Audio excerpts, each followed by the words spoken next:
अभी तक आपने सुना दिलावर सिंह। याद है ना बेटा, हमें पूजा के लिए भी जाना है और मैं चाहता हूँ कि इस बार इस पूजा में हमारी बहू भी शामिल हो। सुलोचना जी, 3 दिन में बहू कहाँ से लेकर आ जाएंगे आप? दिलावर सिंह, उसकी चिंता तुम छोड़ दो भाग्यवान। तुम सिर्फ हमारे खानदानी कंगन निकाल कर रखो जिसे मैंने तुम्हें पहली बार पहनाया था, और 3 दिन बाद हमारा बेटा हमारी बहू को वही वही कंगन पहनाएगा जहाँ पर मैंने तुम्हें पहनाया था। अब आगे। दिलावर सिंह अपनी पत्नी सुलोचना के साथ पीछे बैठे हुए थे। आगे की सीट पर नीतू और ड्राइविंग सीट पर यश बैठा हुआ था। सभी माधोगढ़ जा रहे थे अपनी कुल देवी की पूजा के लिए। यश बार बार सामने रखे अपने फोन को देख रहा था। यश को बार बार फोन की तरफ देखते हुए नीतू बोली, भैया आप खुद क्यों नहीं कर लेते कॉल? यश नीतू को देखते हुए, मैं किसके पास कॉल करूंगा, मैं तो ऐसे ही देख रहा था फोन को। नीतू, आपके चेहरे से तो नहीं लग रहा है। यस, मुझे किसी के पास कॉल नहीं करनी है, जिसे करना होगा वो खुद ही करेगा। नीतू, आपके बातों से तो नाराजगी दिखाई दे रही है किसी के लिए। यस, तू चुप रहे।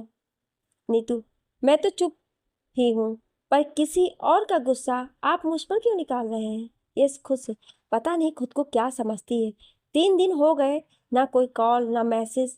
नीतू इसके चेहरे को देख रही थी जो काफी परेशान था। दिलावर से, यहाँ से अब हम सभी को पैदल ही चलना है बेटा, मंदिर ऊपर पहाड़ी पर है। यश ने गाड़ी वहीं पार्क कर दी। वहां पर पहले से ही कितनी गाड़ियां खड़ी थी। उन गाड़ियों को देखकर दिलावर सिंह समझ गए थे कि और कौन आया है वहां पर। सभी पथरीले रास्ते से चलते हुए ऊपर पहाड़ी पर पहुंचे, जहां पर मां काली का एक प्राचीन मंदिर था जिसे 11वीं शताब्दी में उज्जैन के राजा त्रिकाल देव ने बनवाया था। मंदिर के दूसरी तरफ नीचे उतरकर एक गांव था। उस गांव के लोग के उस मंदिर की देखभाल करते थे और पूर्णिमा के 4 दिन पहले से ही पूजा की तैयारी करने लगते थे।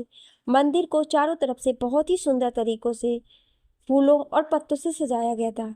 जगह जगह कमल के फूल लगाए हुए थे। मंदिर की दाईं तरफ नीचे मेला लगा हुआ था, जहां पर स्थानीय लोगों की भीड़ जमा थी। जब मंदिर में दिलावर सिंह यश के साथ पहुंचे तो वहां पर महावीर सिंह पहले से ही अपनी पूरी फैमिली के साथ मौजूद थे। दिलावर सिंह और यश को देखकर वो घूरते हुए सामने देखने लगे। थोड़ी देर बाद मंदिर के पुजारी ने महावीर सिंह और दिलावर सिंह को आरती के लिए बुलाया, तो दिलावर सिंह ने अपने ओर से यश को भेजा और महावीर सिंह ने अपने सबसे छोटे बेटे को अंश को भेजा।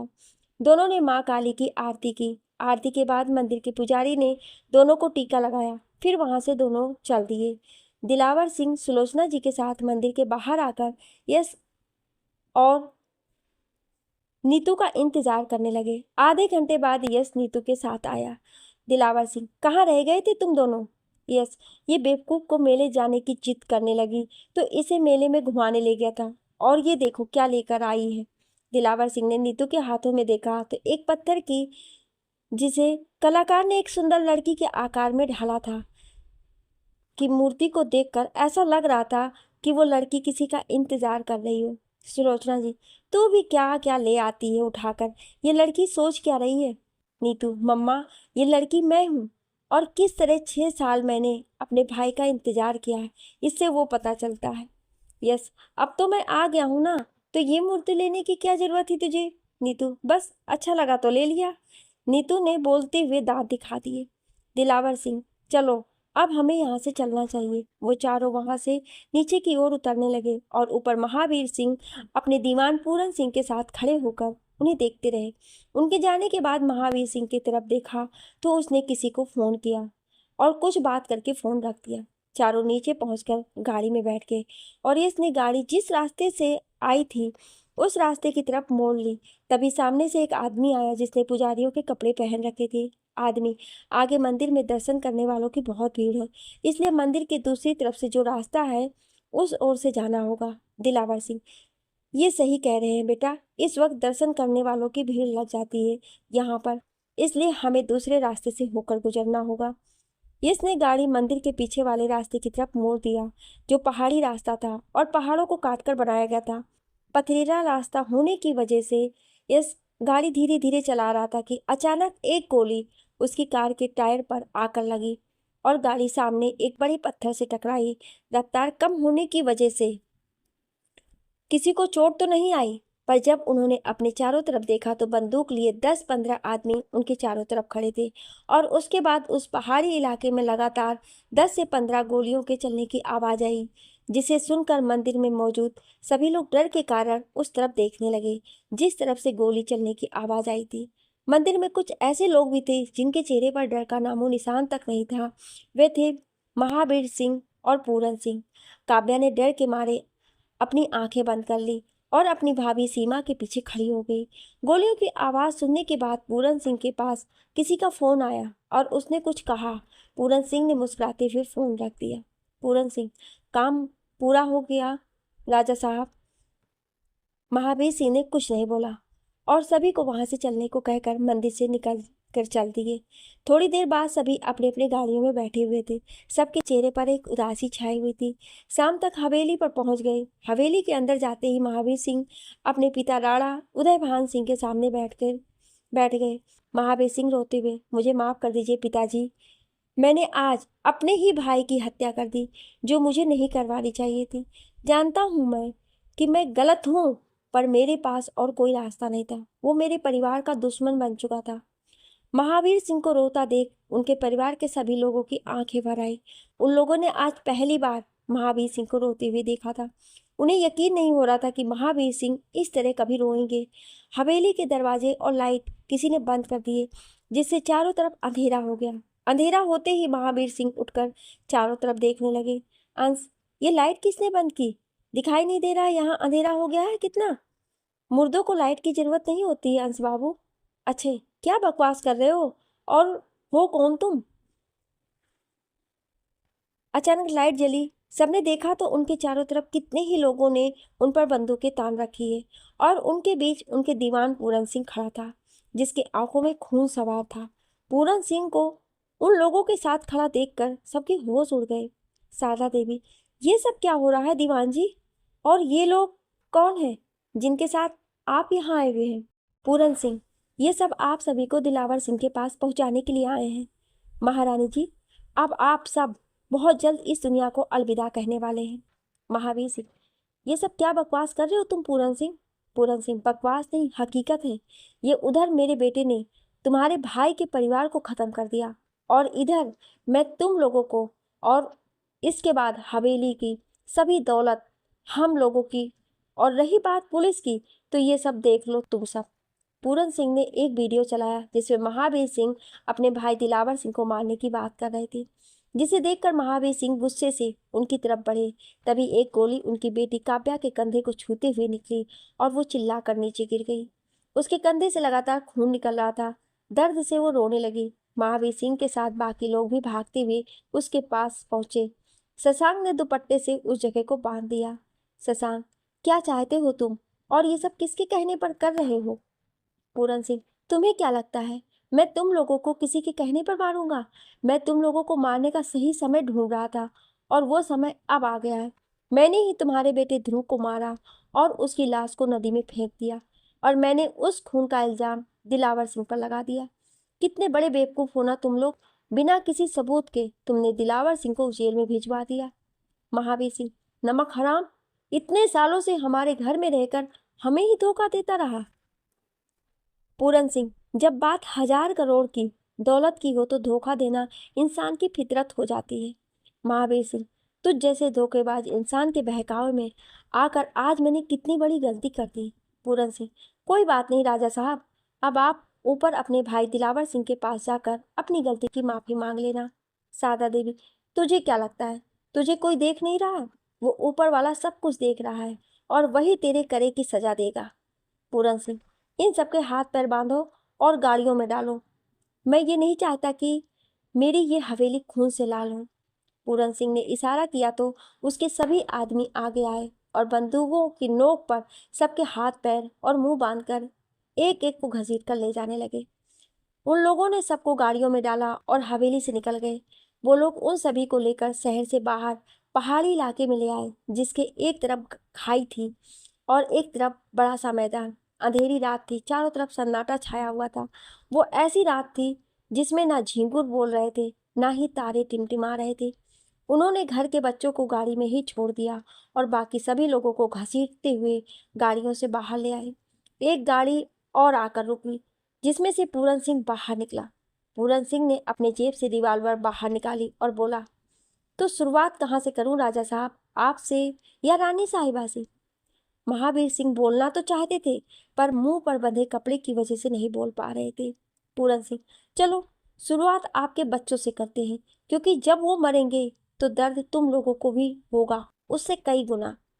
उसने किसी पागल आदमी की तरह चिल्लाते हुए जोर से हंसना शुरू कर दिया, जैसे गब्बर सिंह कालिया को मारने से पहले हंस रहा था। फर्क बस इतना था कि इस बार पूरन सिंह ने महावीर सिंह का नमक खाकर उसे मारने जा रहा था। उसने अपनी रिवॉल्वर अंश के माथे पर रखी। पूरन सिंह, तो कैसे हो तुम छोटे राजकुमार? अब ऊपर जाने की तैयारी कर लीजिए, क्योंकि नर्क में तुम राजकुमार नहीं रहोगे। उसने ट्रिगर दबाने के लिए उंगलियों को टाइट किया। तभी चारों तरफ रोशनी हो गई। एक साथ कई गाड़ियों की हेड जलने लगी। पूरन सिंह हैरानी से चारों तरफ देखने लगा। तभी एक गाड़ी उसके पास चलती हुई आई और उसमें से उसका बेटा सुजीत नीचे गिरा। उसके पूरे शरीर से खून की बूंदें टपक रही थी। आंखें काली पड़ गई थी। अंधेरे में ऐसा लग रहा था जैसे कोई भूत हो। उनमें से एक कार में से शिखा और यश बाहर आए। दूसरी कार में से दिलावर सिंह, नीतू और सुलोचना जी नीचे उतरी। दिलावर सिंह और उसके परिवार के लोगों को जिंदा देखकर सादा देवी के साथ बाकी सभी लोगों की आंखें भी बड़ी बड़ी हो गई। एक गोली आकर पूरन सिंह के हाथ में मौजूद रिवॉल्वर पर लगी, जिससे उसके हाथ से रिवॉल्वर छूटकर दूर जा गिरा। यश और शिखा के साथ आए पुलिस की टीम ने उन सभी लोगों को गिरफ्तार कर लिया। यश पूरन सिंह के पास गया, तब तक शिखा ने पुलिस की टीम के साथ मिलकर महावीर सिंह और उनके परिवार के सभी लोगों के हाथ खोल दिए। यश पूरन सिंह का कॉलर पकड़ते हुए, तुझे क्या लगा तू हम सबको मारने का प्लान बनाएगा और हमें पता नहीं चलेगा? जहां तक तू सोचता है वहां तक हम काम खत्म करके आ भी जाते हैं। महावीर सिंह पूरन सिंह के पास आकर, तुझे क्या लगा मैं नहीं जानता था कि ये जो हवेली में जो कुछ भी हो रहा है उसमें तेरा हाथ है? मैं ये भी जानता था कि तूने आज हम सभी को जान से मारने का प्लान बनाया। पूरन सिंह हैरानी से महावीर सिंह की तरफ देखने लगा और उसके साथ ही उनके परिवार के बाकी सभी लोग भी हैरानी से उन्हें देखने लगे। पुलिस ने पूरन सिंह और उसके बेटे सुजीत को गिरफ्तार करके अपने साथ ले गए और साथ ही महावीर सिंह ने अपने कोट पर लगे हुए कैमरे को भी उन लोगों को दे दिया। उसके बाद महावीर सिंह दिलावर सिंह के पास गए और हाथ जोड़कर बोले, आज तक मैं तुम्हें अपना दुश्मन ही समझता रहा। मेरी ही वजह से तुम्हारा बेटा तुमसे 6 साल दूर रहा और मेरी वजह से तुम्हारा परिवार टूटकर बिखर गया। मुझे मालूम है मैंने जो गलतियां की हैं वो माफ़ करने के लायक तो नहीं है, फिर भी इस उम्मीद से मैं तुमसे माफ़ी मांग रहा हूँ कि तुम मुझे अपना बड़ा भाई समझकर माफ़ कर दोगे। दिलावर सिंह महावीर सिंह का हाथ पकड़ते हुए, यह आप क्या कह रहे हो भैया? मैंने कभी भी आपको अपना दुश्मन नहीं माना। मैं तो हमेशा से ही आपको बड़ा भाई ही मानता आया हूँ। सारदा देवी भी आकर दिलावर सिंह से बोली, मैं भी तुम्हारी गुनहगार हूँ। मैंने ही समय समय पर तुम्हारे खिलाफ इन्हें भड़काया है। दिलावर सिंह, आप दोनों ये सब क्या कह रहे हैं? मुझसे माफ़ी मांगने की कोई ज़रूरत नहीं है। आप लोगों को मैं आपसे कभी नाराज़ था ही नहीं। मैं तो बस ईश्वर से यही प्रार्थना करता था कि हमारे बीच की ये गलतफहमियां दूर हो जाएं जल्द से जल्द, और ये आज दूर हो गई। अंश वहां पर आते हुए, लेकिन आपको कैसे पता चला कि इन सबके पीछे पूरन सिंह का हाथ है? अंश ने अपने पिता महावीर सिंह के सामने आकर पूछा। महावीर सिंह, ये सब एक देवी की वजह से हुआ है, जिसकी वजह से आज मैं भ्रात हत्या के पाप से बच गया। महावीर सिंह ने शिखा की तरफ देखते हुए कहा। सुबह जब महावीर सिंह माधवगढ़ जाने के लिए तैयार हो रहे थे तो किसी अनजान नंबर से उनके पास किसी का फोन आया। महावीर सिंह, हेलो, कौन? दूसरी तरफ से एक लड़की बोल रही थी, ठाकुर साहब, आप आज एक बहुत बड़ी साजिश का शिकार होने वाले हैं, जिसका आपको बिल्कुल भी अंदाजा नहीं है। अगर आप अपने परिवार की सलामती चाहते हैं तो अपने हवेली के बगीचे में अभी आकर मुझसे मिलिए। महावीर सिंह, कौन हो तुम? Hello hello. फोन कट चुका था। महावीर सिंह ने कुछ सोचा और बगीचे की ओर चल दिए। वहां पर पहुंचकर उन्होंने चारों तरफ देखा तो बगीचे के बिल्कुल अंत में किसी की परछाई दिखाई दे रही थी उन्हें। वो वहां पर पहुंचे तो देखा कि उस पेड़ के पीछे शिखा खड़ी थी। महावीर सिंह, तो तुम हो हवेली में? कैसी आई हो तुम? शिखा, हवेली में आना और जाना मेरे दाएं हाथ का खेल है। मैं 3 दिन से आपके हवेली में हूँ और आपको इस बात की जरा सी भी भनक नहीं है। महावीर सिंह, इस तरह हमारे घर में आने का कारण पूछ सकता हूँ मैं? शिखा, यहाँ पर आने के बहुत से कारण हैं। पहला कारण ये है कि आप अपने घमंड में आकर अपने ही भाई की हत्या की योजना बना रहे हैं, वो भी बिना सच्चाई जाने। महावीर सिंह, सच्चाई हम अच्छी तरह से जानते हैं लड़की, और हमें क्या करना है ये हम अच्छी तरह से जानते हैं। शिखा, आप कुछ नहीं जानते। अगर आपको कुछ मालूम होता कि आपके पीठ पीछे हवेली में क्या हो रहा है तो आप इस वक्त अपने परिवार की जान खतरे में नहीं डाल रहे होते। महावीर सिंह, तुम कहना क्या चाहती हो, साफ साफ बताओ। शिखा, मैं कहने नहीं, आपको सबूत देने आई हूँ। शिखा ने महावीर सिंह को एक पेन ड्राइव और एक माइक्रो कैमरा दिया और वहां से चली गई। महावीर सिंह ने उस पेन ड्राइव को अपने लैपटॉप से कनेक्ट किया और उसके अंदर जो कुछ भी था उसे देखकर उनके पांव तले जमीन खिसक गई, वहीं पर सिर पकड़कर बैठ गई। उस पेन ड्राइव में पूरन सिंह और उसके बेटे की कॉल रिकॉर्डिंग थी और वीडियो थे जिसमें वो महावीर सिंह की पूरी फैमिली को मारने की बात कर रहा था। उसके बाद एक रिकॉर्डिंग और शुरू हुई जिसमें शिखा बोल रही थी। शिखा, ठाकुर साहब, मैं पिछले 3 दिनों से आपके घर में थी और मैंने 3 दिन में पूरन सिंह के खिलाफ कई सबूत इकट्ठे कर लिए हैं, पर उसे जेल तक पहुंचाने के लिए वे ठोस सबूत नहीं माने जा सकते हैं। इसलिए आज आप अपने पूरे परिवार के साथ मंदिर में पूजा करने जाइए, पर उससे पहले ये कैमरा अपने कोट पर लगा लीजिएगा। महावीर सिंह ने अब तक हुई सारी बात सबको बताई और शिखा के पास गए। महावीर सिंह, मैं किस मुंह से तुम्हारा शुक्रिया कहूँ बेटा, तुम तो साक्षात देवी का अवतार लेकर मेरे सामने प्रकट हो गई। अंश, पर मंदिर में जो हम सभी ने गोलियां चलने की आवाज सुनी उसमें कहाँ तक सच्चाई थी? शिखा, मैंने यश को पहले ही मैसेज करके सब बता दिया था और जो कुछ भी हो रहा था हमारे प्लान के अनुसार ही हो रहा था, और जो गोलियां चलने की आवाज़ आप लोगों ने सुनी वो दरअसल इनके किराए के गुंडे को डराने के लिए चलाई गई थी। सीमा, ये लड़की तो सच में बहुत ही डेंजर है। काव्या, मैंने तो जब इन्हें पहली बार देखा था तभी जान गई थी ये कितनी डेंजरस हैं। शारदा देवी, आज तक हम सभी के बीच में जो कुछ भी हुआ वो सब भूलकर आप लोग हमें माफ़ कर दें, और मैं आप लोगों से ये कहती हूँ कि भाई साहब, आप अब अपने पिता के घर वापस आ जाइए जिससे उनके दोनों बेटे एक साथ फिर से रह सकें सपरिवार। शशांक, चाचा जी, हम सभी बिना सच्चाई जाने आपको अपना दुश्मन मानते आए, हमारी गलतियों को सुधारने के एक मौका तो दीजिए आप। दिलावर सिंह ने सुलोचना की तरफ देखा तो उसने हाँ में सिर हिला दिया। दिलावर सिंह की आंखें भर आई और उन्होंने महावीर सिंह का हाथ पकड़कर उन्हें गले लगा लिया। इधर अंश, शशांक और अक्षय ने भी यश को गले लगा लिया। राणा उदयभान सिंह का परिवार एक बार फिर से एक हो गया था। सभी गिले शिकवे दूर हो गए थे। शारदा जी शिखा के पास गई और बोली, आज तुम ना होती तो यहाँ पर मौजूद कोई भी व्यक्ति जिंदा ना होता। सच में तुमने किसी देवी की तरह आकर हम सभी को बचा लिया। तुम्हारा ये एहसान हम जिंदगी भर नहीं भूलेंगे। शिखा, वो तो मेरा फर्ज था। 2 परिवार वर्षों बाद एक हो गए, इससे बड़ी खुशी और क्या हो सकती है मेरे लिए। शारदा देवी, सच में पृथ्वी की पसंद नायाब है और सच में ही तुम ठाकुर खानदान की बहू बनने लायक हो। पृथ्वी बहुत खुशनसीब है जो उसे तुम जैसी जीवन संगनी मिली। शिखा ने शर्मा के अपनी पलकें नीचे झुका ली और सुलोचना जी मुस्कुराते हुए उसके पास आई। सुलोचना जी, तो ये दोनों एक दूसरे को पसंद करते हैं? ये तो मैं जानती ही नहीं थी। नीतू, ये बात तो मैं और पापा शुरू से ही जानते हैं, और भैया और भाभी की तो सगाई भी होने वाली है। सुलोचना जी, क्या? ये सब तुम मुझे अब बता रही है? नीतू, मुझे लगा भैया आपको बताएंगे या पापा, इसलिए मैं चुप थी। सुलोचना जी शिखा के चेहरे को प्यार से छूते हुए, सच में ही मेरी बहू चांद का टुकड़ा है। पृथ्वी की पसंद तो सच में ही लाजवाब है। अब तो मैं शिखा के माता पिता से मिलने खुद जाऊंगी, वो भी सगुन लेकर। रात ज़्यादा हो गई थी, इससे सभी वहां से अपनी अपनी गाड़ियों में बैठकर चल दिए। 1 घंटे में सभी हवेली पर पहुंच चुके थे। सबने मिलकर साथ खाना खाया और देर रात तक बैठकर बातें करते रहे। इसने इशारा करके शिखा को ऊपर की तरफ चलने को कहा तो लेकिन शिखा ने नाम में सिर हिला दिया। इसने फिर इशारा किया, इस बार फिर से शिखा ने नाम में सिर हिला दिया। उन दोनों की हरकतें काव्या और नीतू देख रही थी और मुस्कुरा भी रही थी।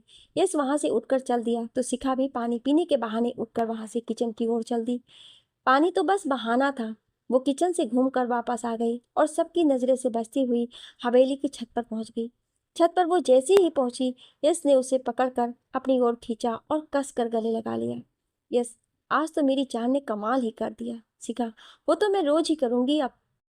यस, शिखा के कंधे को चूमते हुए, अब तो सबको मालूम हो गया है, तो तुम अपने मम्मी पापा को यहीं बुला लो। शिखा, अब तुम खुद ही परिवार सहित उनसे मिलने जाओगे, वो नहीं आएंगे यहाँ पर।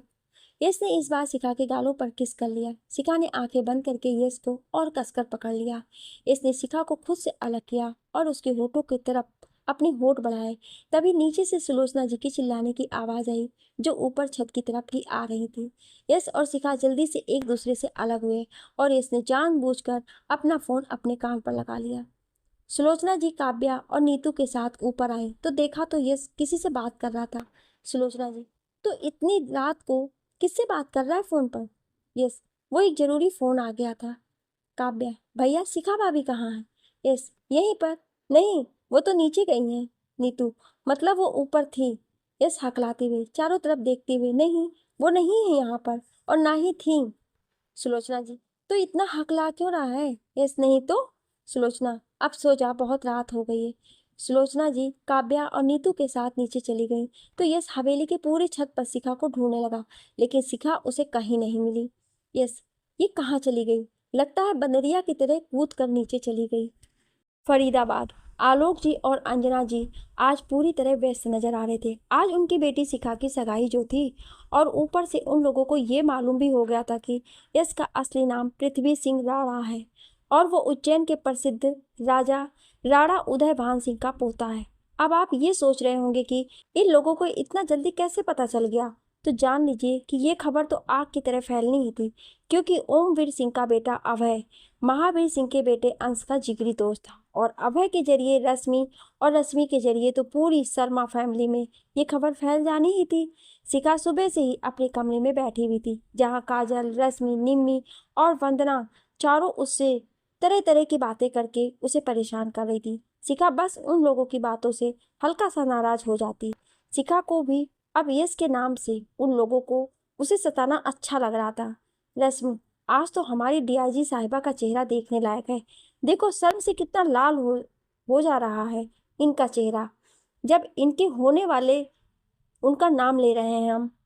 निम्मी, दीदी, आज ये बताओ, जीजू को आप शादी के बाद क्या कहोगे, पृथ्वी जी या यश बाबू? काजल, मुझे तो लगता है भी नहीं कि ये नाम भी लेंगी दामाद जी का। ये तो ऐसे कहेंगी, अजी सुनिए, जरा चाय तो बना लीजिए, मैं ऑफिस जा रही हूँ। शिखा, वो सीबीआई ऑफिसर है, ना कि बेरोजगार जो घर पर ही रहेंगे। वरना शादी बात खाना कौन बनाएगा, आप या सर? निम्मी, जीजू ही बनाएंगे। शिखा ने निम्मी को आंख दिखाते हुए वो चुप हो गई। वरना और बच्चों को कौन संभालेगा? काजल, अरे अभी शादी तो होने दो तुम सब, तो अभी ही सब कुछ पूछने लगी। काजल, चलो सब बाहर, अब हमें शिखा को पार्लर लेकर जाना है। निम्मी, मैं भी जाऊंगी पार्लर, क्या पता मेरे सपनों का राजकुमार भी जीजू के साथ आ रहा हो। निम्मी सिर ऊपर करके सोचती हुई बोली, तो सभी उसे एकटक देखने लगे। निम्मी, अरे क्या हुआ, मैं सपने भी नहीं देख सकती क्या? काजल, इस पर ध्यान मत दो, ये तो नौटंकी है बहुत बड़ी। शिखा, तुम जल्दी तैयार हो जाओ। नीचे आलोक जी घर के डेकोरेशन को देख रहे थे, उनके साथ राजन और वीर भी घर की सजावट में लगे हुए थे। वंदना नीचे तो वीर उसके पास आया। वीर, तुमने अपने मम्मी पापा से पूछा? वंदना, किस बात के लिए? वीर, हमारी सगाई के लिए। वंदना, अपनी फैमिली को लेकर आओ तभी तो, या ये सब भी मैं ही पूछूंगी? वीर, तो ये बात है? वंदना, जी हाँ ये बात है। वीर, एक बात कहूँ? वंदना, हाँ कहो। वीर, आज तुम इस सूट सलवार में कमाल की लग रही हो। वंदना मुस्कुराती हुई वहां से चली गई। उसके जाने के बाद वीर के पास किसी का कॉल आया तो वो भी वहां से चला गया। शाम होने वाला था, इसलिए शिखा, काजल, रश्मि और वंदना के साथ पार्लर चली गई, और इधर उज्जैन में महावीर सिंह की हवेली पर सभी तैयार हो रहे थे।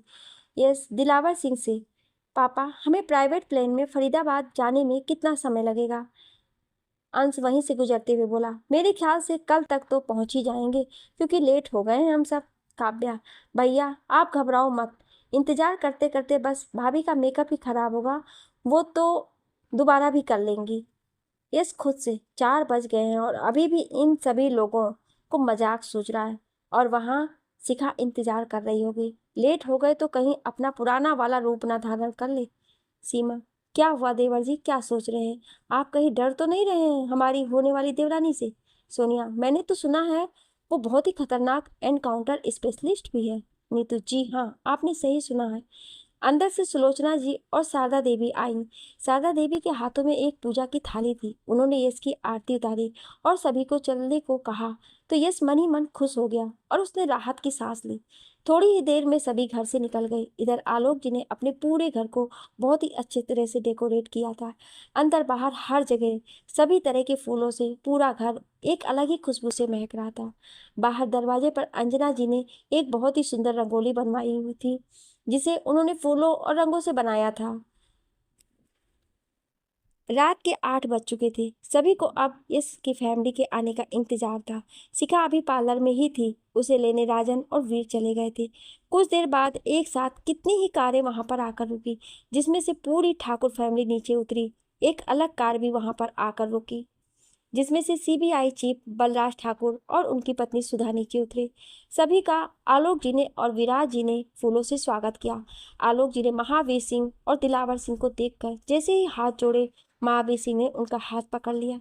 महावीर सिंह, संबंधी एक दूसरे के गले लगते हैं, हाथ नहीं जोड़ते। इतना कहकर महावीर सिंह ने आलोक जी को गले लगा लिया। सभी मेहमानों को अंदर बिठाया गया। वीर चारों तरफ देखते हुए कि यस सर नजर नहीं आ रहे हैं। ऋतिक, अभी सिर्फ बूढ़े ही आए हैं, सभी लड़के तो अभी आए ही नहीं हैं। निम्मी, ओहो, ये जीजू तो अभी तक आए ही नहीं, पता नहीं कितना लेट करेंगे अभी।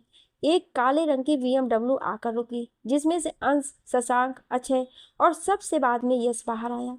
इसने नीले रंग का कोट और पैंट पहन रखा था, जिसमें वो किसी फिल्मी हीरो से कम नहीं लग रहा था। फंक्शन में आई सभी लड़कियां इसको घूर घूर कर देख रही थी। यह सबके साथ आकर बैठ गया। उसके बाद बलराज ठाकुर और उनकी पत्नी सुधा जी अपने कार से वहां पर पहुंचे, जिन्हें देखकर यश के साथ साथ बाकी सभी लोग भी खड़े हो गए। बलराज ठाकुर ने हाथ जोड़कर सबको नमस्कार किया और यश के पास गए। इसने झुककर सुधा जी और बलराज ठाकुर के पैर छुए। बलराज ठाकुर, अब परिंदे की तरह तुम इधर उधर नहीं भटक सकते। अब तुम एक डोरी से बंद बहुत जल्द ही बन जाओगे। सुधा जी, अब तो इस पर लगाम शिखा ही लगा सकती है। सुलोचना जी, आप लोगों का एहसान हम जिंदगी भर नहीं भूल पाएंगे बहन जी। सुधा जी, इसमें एहसान की क्या बात है, ये भी तो मेरा ही बेटा है। सभी लोग बैठकर आपस में बात करने लगे और थोड़ी देर बाद आलोक जी विराज जी के साथ आए और सभी को घर के हाल में ले आए, जहाँ पर सामने 2 कुर्सी खूबसूरती से सजा कर रखी हुई थी। सभी वहीं पर सामने बैठ गए तो यश को राजन और वीर खींचकर सामने कुर्सी पर बैठा दिए, जहां निम्मी अपनी सहेलियों के साथ खड़ी थी। निम्मी, आइए जीजू, स्वागत है आपका हमारे इस छोटे से घर में। आप तो राजकुमार हैं, ये बात आपने पहले क्यों नहीं बताया? यस, पहले बता देता तो क्या हो जाता। निम्मी, वो सीक्रेट है, बाद में बताऊंगी आपको। यस निम्मी की बात पर मुस्कुरा दिया और निम्मी भी हंस हंस कर उससे बात करने लगी। अंश सामने कुर्सी पर बैठे हुए निम्मी को देखे जा रहा था, जो अपने सामने बैठे हुए लोगों को नजरअंदाज करके यश से बातें करने में मगन थी। अच्छा, क्या हुआ अंश बाबू, किसे देख रहे हो इतने गौर से? अंश, वो लड़की कौन है, वही देख रहा हूँ। अंश को मालूम था वो शिखा की बहन है, फिर भी बात को घुमाने के लिए अच्छे से बोल दिया। अंजना जी ने निम्मी को आवाज लगाई तो वो उठकर वहां से चली गई और अंश उसे देखता ही रहा। तभी अंधेरा हो गया और गुलाबी रंग के लहंगे में शिखा सामने से चली आ रही थी। अंधेरे में वो ऐसे लग रही थी जैसे कोई परी गुलाबी कपड़े पहनकर आ रही हो। उसने चेहरे पर हल्का मेकअप, गहरा काजल और होठों पर लाल लिपस्टिक लगाई हुई थी। शिखा ने अपनी पलकें झुकाई हुई थी। वो जानती थी कि आज उससे ही सब घूर रहे होंगे, इसलिए शर्म से उसका चेहरा ऊपर नहीं उठ रहा था। वो धीरे धीरे यश की तरफ चले आ रही थी। जब वो यश के पास पहुंची तो सबकी नजर यश पर गई, जो शिखा को बैठे बैठे ऐसे देख रहा था जैसे उसने पहले कभी देखा ही ना हो। सब यश को देखकर मुस्कुराने लगे और यश उन सब पर ध्यान न देकर सिर्फ शिखा को ही देखे जा रहा था।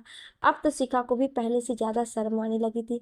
तभी पीछे से राजन बोला, सर, सभी आपको ही देख रहे हैं, कंट्रोल रखिए खुद पर। आवाज सुनने के बाद भी यश शिखा को घूरे जा रहा था तो ऋतिक ने इशारा किया तो चारों तरफ एक बार फिर से सभी लाइट जलने लगी और तब यश की तंद्रा टूटी और फौरन खड़ा हो गया। उसकी इस हरकत को देखकर सभी एक साथ हंसने लगे और इस बार तो यश ने भी सिर नीचे झुका लिया। रश्मि और काजल ने शिखा को कुर्सी पर बैठा दिया और वहां से चली गई। शारदा जी और सुलोचना जी दोनों ही उठकर वहां पर आईं। शारदा देवी ने शिखा के गालों को छुआ। शारदा देवी, कितनी प्यारी लग रही हो, किसी की नजर ना लग जाए। कहते हुए उन्होंने अपने आंखों से काजल निकालकर शिखा के कान के पास लगा दिया। सुलोचना जी शिखा के माथे पर प्यार से चूमा और शिखा के हाथ में एक बॉक्स देकर चली गई। शिखा ने यश की तरफ देखा तो उसने उसे देखकर आंख मार दी, तो शिखा ने भी नजरों नजरों में ही उसे आंख दिखाया, जैसे उसे डांट रही हो। सुषमा जी और काजल शिखा के पास आई। काजल के हाथों में एक थाली थी जिसमें फूलों के बीच एक सुंदर सी अंगूठी रखी हुई थी। सुलोचना जी भी उठकर आईं और उन्होंने भी यश की तरफ एक हीरे की अंगूठी बढ़ाई। इसने उसे उठाया और शिखा की तरफ देखने लगा कि शिखा अपने हाथ आगे बढ़ाएगी, लेकिन शिखा अपना सिर झुकाए यूं ही बैठी रही। सभी यश का चेहरा देखकर हंस रहे थे। जब 3-4 मिनट से ज्यादा का समय हो गया तो यश ने खुद ही शिखा का हाथ अपनी ओर खींचा और उसकी उंगली में अंगूठी पहना दी। यह देखकर यश के परिवार वालों ने खुशी से तालियां बजानी शुरू कर दी। उसके बाद शिखा ने भी आराम से यश को अंगूठी पहना दी। चारों तरफ तालियां और सीटियां बजने लगी। यश और शिखा एक दूसरे को देखकर मुस्कुरा रहे थे। पंडित जी के बुलाने पर सभी बड़े वहां से उठकर चले गए और निम्मी अपनी जगह से उठी। आप सभी मेरे दीदी और जीजू की सगाई में तो आए, उसके लिए आप सभी का तहे दिल से शुक्रिया। आप सभी को मैं एक गज़ल सुनाती हूँ, इस उम्मीद से कि शायद आप सभी को अच्छा लगे। मैंने उस गज़ल को नाम दिया है पहली मुलाकात। जब पहली मुलाकात आपसे हुई तो वो दिन बहुत ही खुशनुमा था। हाँ हाँ, जिससे मिली थी वो तुम ही थे। सर्दी की वो सुबह जब मैं किसी अनजान रास्ते से गुजर रही थी, एक लड़का एक अनजान से रास्ते पर खड़ा था और ना जाने वो किससे बातें करने में मगन था। हाँ हाँ, वो तुम ही थे। उसकी आंखों में कुछ अजीब सी कशिश थी और उसके चेहरे को देखकर मैं वहां से आगे बढ़ न सकी। जी हाँ, कुछ बात थी उसके चेहरे में जिसे देखकर मैं आगे बढ़कर भी आगे ना बढ़ सकी। हाँ हाँ, वो तुम ही थे जिसे देखकर मैं भी एक बार तुम में खो सी गई थी। बहुत ही हंसी हमारी वो पहली मुलाकात थी, जब आंखों ही आंखों में हमने एक दूसरे की आंखों में देखा था। ना जाने कितना हंसी वो लम्हा था। ये हमारी पहली मुलाकात थी जिसे मैं पूरे दिन भुला ना सकी। हाँ हाँ, वो तुम ही थे जिसने अनजाने में मेरे दिल को चुराया था। सभी निम्मी की तरफ देख रहे थे कि वो कहना क्या चाहती है और किसके बारे में कहना चाहती है। निम्मी मुस्कुराते हुए सभी के चेहरे देख रही थी और बार बार शिखा और यश की तरफ देख रही थी। निम्मी, चलिए अब मैं आपको आगे की कविता सुनाती हूँ। शायद इस बार आप सभी को मालूम हो जाएगा कि मैं कहना क्या चाहती हूँ। वो एक चांदनी रात थी, इत्तेफाक कहो या हकीकत, एक जगमगाती हसीन सी क्लब में जब तुम मुझे दूसरी बार मिले। हो गई थी मैं पूरी तरह से खुश जब तुमसे मेरी दूसरी मुलाकात हुई थी। दिल में एक साथ कितने ही समुद्री लहरों ने हरकतें की थी। हाँ हाँ, वो तुम ही थे जिससे मेरी उस रात दूसरी मुलाकात हुई थी। एक बार फिर खो गई मैं तुम्हारी उन्हीं आंखों में। फर्क बस इतना था कि इस बार मैं तुम्हारी तरफ देख रही थी, तुम मेरी तरफ नहीं। निम्मी, अब तक तो आप सभी समझ ही चुके होंगे कि ये स्टोरी किसकी है। शिखा और यश एक दूसरे को देखने लगे। यश धीरे से, तुमने सबको बता दिया हम कैसे मिले थे। शिखा, मुझे लगा तुमने बताया होगा। यश, तुम्हारी बहन को मैं क्यों बताऊंगा। अंश चिल्लाते हुए, अब तीसरी मुलाकात भी किस्सा सुना दो, हम सब इंतजार कर रहे हैं। निम्मी, जरूर सुनाएंगे, पर उससे पहले हमारी दीदी एक गाना गाएंगी हमारे जीजू के लिए, और फिर जीजू क्या करते हैं हमारी दीदी के लिए ये भी तो देखना है। काजल रश्मि से, अपनी डीआईजी साहिबा का चेहरा तो देखो, जैसे अभी निम्मी को खा जाएंगी। वंदना ने गिटार शिखा के हाथ में लाकर दे दिया और सभी चुपचाप बैठ गए। शिखा यश की तरफ देखने लगी और यश उठकर नीचे आ गया, जहां उसे 3-4 लड़कियों ने घेर लिया। शिखा ने गिटार को संभाला और गाना शुरू किया। मुझे इश्क सिखाकर रूख मोड़ तो ना लोगे, रखो हाथ मेरे दिल पे, कभी कहीं छोड़ तो ना दोगे। किसी और के मत होना तुम जीते जी, मैं मर जाऊंगी, जो तुमने नजर फेरी तो मैं टूट कर बिखर जाऊंगी। शिखा का गाना सुनते ही ये शिखा की तरफ लगातार देखने लगा। आज उसे शिखा की आंखों में अपने लिए बेशुमार प्यार नजर आ रहा था। सभी मुस्कुराती हुई शिखा को देख रहे थे, जो लगातार भीगी पलकों से यश की तरफ देख रही थी। मायूस कभी हो जाऊं तो आके हंसाना तुम, जो रूठ गई तुमसे आके मनाना तुम। सीने से लगा के रखना धड़कन की तरह हरदम मेरा इश्क रूहानी तुमसे, सुन जज मेरे हमदम। दिल बोल रहा है तुमसे सांसों में उतर जाऊं, जितना तुम्हें चाहूं उतना मुझे तुम चाहो। शिखा के आंखों में आंसू आ गए थे तो यश उठकर उसके पास गया और उसके आंसुओं को साफ करते हुए बोला, आज के बाद कभी तुम्हारे आंखों में आंसू की एक बूंद भी नहीं आने दूंगा। बोलते हुए उसने शिखा के माथे पर किस कर लिया। अंश चिल्लाते हुए बोला, ओ भाई साहब, यहाँ हम सब भी मौजूद हैं, थोड़ी तो शर्म कर लो। रस्म, जीजू आप कंटिन्यू करिए, हम सभी आंखें बंद कर लेते हैं। शिखा ने शर्म से आंखें नीची कर ली और उठकर जाने लगी तो सोनिया और सीमा ने उसका हाथ पकड़ लिया। सोनिया, हाय कितनी खूबसूरत लग रही हो, इसलिए देवर जी आज खुद को रोक नहीं पाए। सीमा, देवर जी आप क्या करने वाले हैं अपनी होने वाली बीबी के लिए। इस नजरें घुमाते हुए वहां से जाने लगा तो अंश उसके सामने खड़ा हो गया। अंश, कहाँ जा रहे हैं भाई साहब, अब तक तो आप यहाँ से नहीं जा सकते हैं जब तक आप अपनी लव स्टोरी हम सभी को सुना नहीं देते। यस, आज नहीं फिर कभी। नीतू, सुनाना तो आपको आज ही पड़ेगा, क्योंकि बिना सुनाए हम आपको आज छोड़ने वाले नहीं हैं। सभी यस को परेशान करने लगे और यस को चारों तरफ से घेर लिया। यस, ठीक है सुनाता हूँ। ये उन दिनों की बात है जब 1 साल पहले मैं दिल्ली में था तो मुझे एक केस मिला था। उस केस के सिलसिले में मुझे लखनऊ जाना पड़ा और वो केस की तह तक जाने में 1 साल का समय हो गया। इसी बीच मैंने एक कॉलेज में एडमिशन ले लिया जिससे किसी को मुझ पर शक ना हो। मैं उस केस पर काम कर रहा था तो मुझे पता चला कि जिस केस पर मैं काम कर रहा हूँ उस केस में एक और गिरोह का नाम जुड़ा है और उस गिरोह की जांच पड़ताल शिखा नाम की कोई ऑफिसर कर रही है। एक दिन सुबह जब मैं कॉलेज जा रहा था तो देखा मेरी बाइक पंचर है, इसलिए मैं पैदल ही निकल गया कॉलेज की ओर।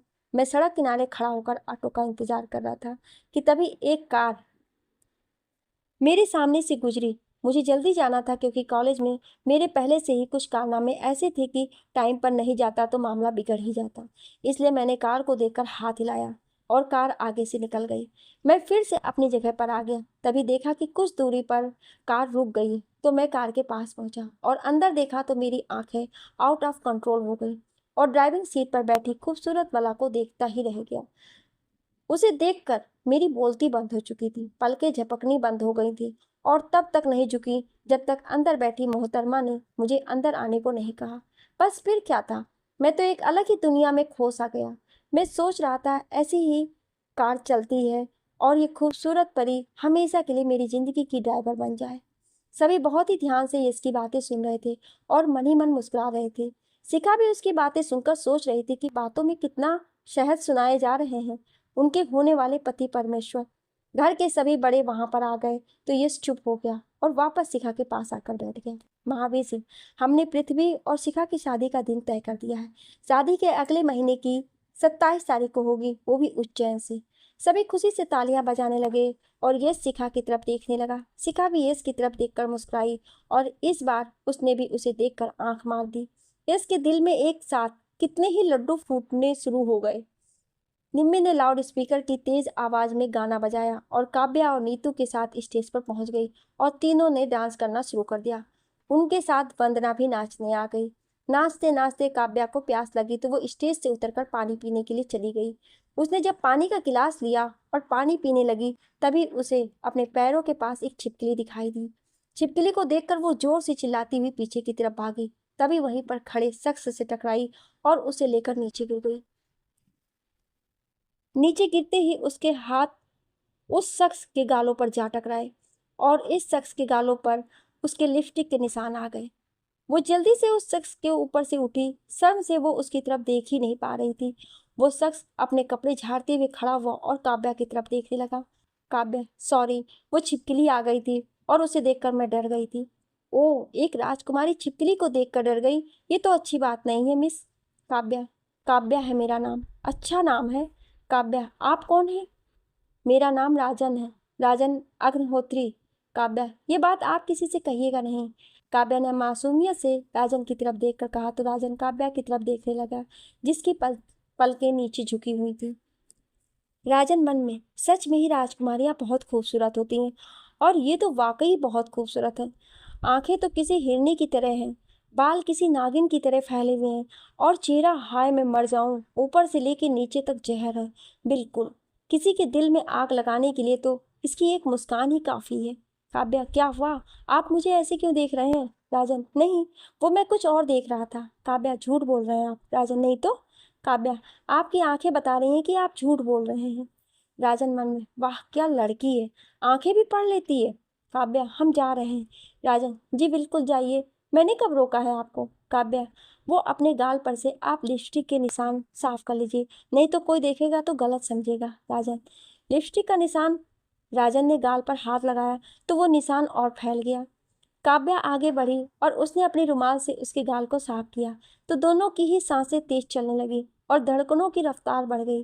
काव्या ने लिपस्टिक का निशान साफ किया और वहां से चल दी और जाते जाते उसके हाथों में एक रुमाल थमा गई। काव्या जाने लगी और राजन उसे जाता देखता रहा।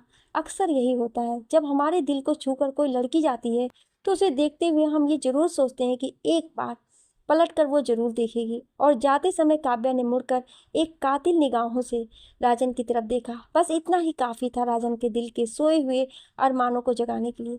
सबके दिलों के अरमानों को जगाने के लिए कोई ना कोई जरूर आता है, फिर उसका फैसला तो तकदीर करती है कि वो मिलेंगे या नहीं। तो दोस्तों, एक नई लव स्टोरी की शुरुआत होने जा रही है जिसमें एसपी राजन अग्निहोत्री और राणा उदयभान सिंह की पोती और सादा देवी जैसी घमंडी औरत की बेटी काव्या की लव स्टोरी कैसी रहती है।